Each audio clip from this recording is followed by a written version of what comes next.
நமஸ்காரம். இன்று நாம் சதானந்த குருஜியை பற்றி பார்க்க போகிறோம். வாருங்கள். ஆனந்தம் சதானந்தம், ஆனந்தம் சதானந்தம். ஸ்ரீ சதானந்தா குருஜி அவர்கள் உங்களுக்காக அனைத்தையும் பிரபஞ்சத்துடன் கலந்து இணைந்து கரைந்து பிரார்த்தனை செய்வார்.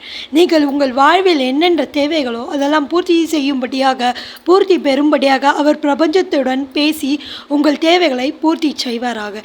இதன் வழியில் நீங்கள் தொடர்ந்து பிரார்த்தனை செய்து வழிமுறையில் நடைபெறும் போது உங்களுக்கு அதையும் மீறி வாழ்க்கையில் சில சிக்கல்கள் சில குழப்பங்கள் ஏற்படுகிறதா, அதை தவிர்க்க ஒரு அருமையான வழிகள் உண்டு.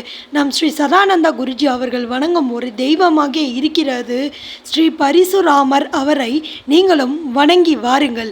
வாழ்க்கையில் உங்களுக்கு இருக்க தடைகள் முற்றிலும் விலகி ஸ்ரீ சதா ஆனந்தா குருஜி அவர்களிடம் பிரபஞ்சத்துடன் பேசி கரைந்து உங்களுக்காக பிரார்த்தனை செய்து அனைத்தும் உங்கள் வாழ்விலை பெற்றுக்கொள்ளும்படியாக நீங்கள் ஒரு அற்புதத்தை உங்கள் வாழ்வில் காணுவீர்கள். ஆனந்தம் சதானந்தம், ஆனந்தம் சதானந்தம்.